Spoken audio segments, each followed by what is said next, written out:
On parle d'auto-induction ou inductance propre lorsque la source du champ magnétique à l'origine d'une force électromotrice dans un circuit et le courant électrique parcourant ce même circuit. Le champ magnétique établit une rétroaction des variations du courant dans le circuit sur elle-même. La variation de la FEM est proportionnelle à la variation du flux dans le circuit. Donc pour comprendre ce phénomène, on va établir un exemple. Donc soit une spire à travers laquelle passe un champ magnétique. Ce champ magnétique va créer un courant induit suivant la règle de la main droite. Donc le courant induit va à son tour recréer un champ magnétique. Le sens de ce champ magnétique va poser un problème si il va suivre la même règle, c'est-à-dire la règle de la main droite. Imaginons qu'il va générer un champ dans le même sens que le champ précédent.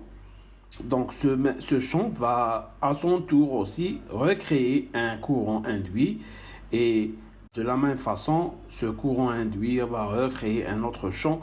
On tombe dans un cercle vicieux et on trouve une énergie qui vient de nulle part.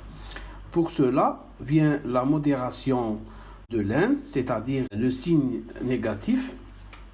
Ce signe négatif stipule que l'auto-induction aura un sens inverse que le sens de la main droite, c'est-à-dire le champ créé va avoir un sens inverse que le champ d'origine et le courant aussi induit aura un sens inverse au sens du courant induit pour établir un équilibre dans le circuit. Pour la formulation de l'auto-induction, soit un circuit C parcouru par un courant I sur lequel s'appuie une surface S, nous avons donc le flux propre, c'est-à-dire le flux d'auto-induction, est égal à l'intégral surfacique du champ magnétique propre. Et ce champ magnétique propre est égal, selon la loi d'Ampère, le courant parcouru fois mu0 divisé par 4pi fois l'intégrale de dl vectoriel r divisé par r au carré.